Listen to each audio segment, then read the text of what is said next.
കോൺഗ്രസിന് വീണ്ടും ആദായ നികുതി വകുപ്പിന്റെ നോട്ടീസ്. 2020-21 വർഷങ്ങളിലെ ആദായ നികുതി അടയ്ക്കണമെന്ന് കാണിച്ചാണ് നോട്ടീസ്. ആദായ നികുതി വകുപ്പ് നടപടിക്കെതിരെ പാർട്ടി തിങ്കളാഴ്ച സുപ്രീം കോടതിയെ സമീപിക്കും. കേന്ദ്ര ഏജൻസിയുടെ നികുതി ഭീകരതയ്ക്കെതിരെ രാജ്യവ്യാപക പ്രതിഷേധത്തിലാണ് കോൺഗ്രസ്.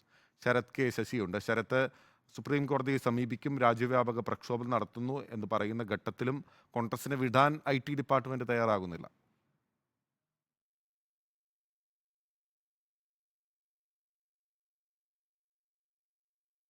പിന്നിൽ ആദായനികുതി വകുപ്പ് കോൺഗ്രസിനെതിരെ നിലപാട് കടുപ്പിക്കുന്നു. കൂടുതൽ സാമ്പത്തിക വർഷങ്ങളിൽ ആദായനികുതിയും അതിന്റെ പിഴയും പലിശയും ഒക്കെ തന്നെ ഈടാക്കുന്നതിന് വേണ്ടിയുള്ള നടപടികൾ സ്വീകരിക്കുന്നു എന്ന് തന്നെയാണ് വ്യക്തമാകുന്നത്. കഴിഞ്ഞ ദിവസമാണ് 5 സാമ്പത്തിക വർഷങ്ങളിലെ നികുതിയും അതുമായി ബന്ധപ്പെട്ടിട്ടുള്ള പിഴയും പലിശയുമായി 1823 കോടി രൂപ കോൺഗ്രസ് അടയ്ക്കണമെന്ന് കാണിച്ച് ആദായനികുതി വകുപ്പ് നോട്ടീസ് നൽകിയത്. ആ നോട്ടീസിന്റെ ഞെട്ടൽ മാറും മുൻപാണ് 2 വർഷത്തെ കൂടി നോട്ടീസ് ഇപ്പോൾ ആദായനികുതി വകുപ്പ് അയച്ചിരിക്കുന്നത്. 2020, 21, 22 എന്നീ 2 സാമ്പത്തിക വർഷങ്ങളിലെ ആദായനികുതിയുമായി ബന്ധപ്പെട്ടാണ് ഇപ്പോൾ വകുപ്പ് തലത്തിൽ നോട്ടീസ് അയച്ചിരിക്കുന്നത്. ഇതിന്റെ തുക എത്രയാണ് പുതുതായി ഈ 2 വർഷങ്ങളിലുമായി അടയ്ക്കേണ്ടത് എന്നതിനെ സംബന്ധിച്ചിട്ടുള്ള വിവരങ്ങൾ കോൺഗ്രസ് നേതൃത്വം വ്യക്തമാക്കിയിട്ടില്ല.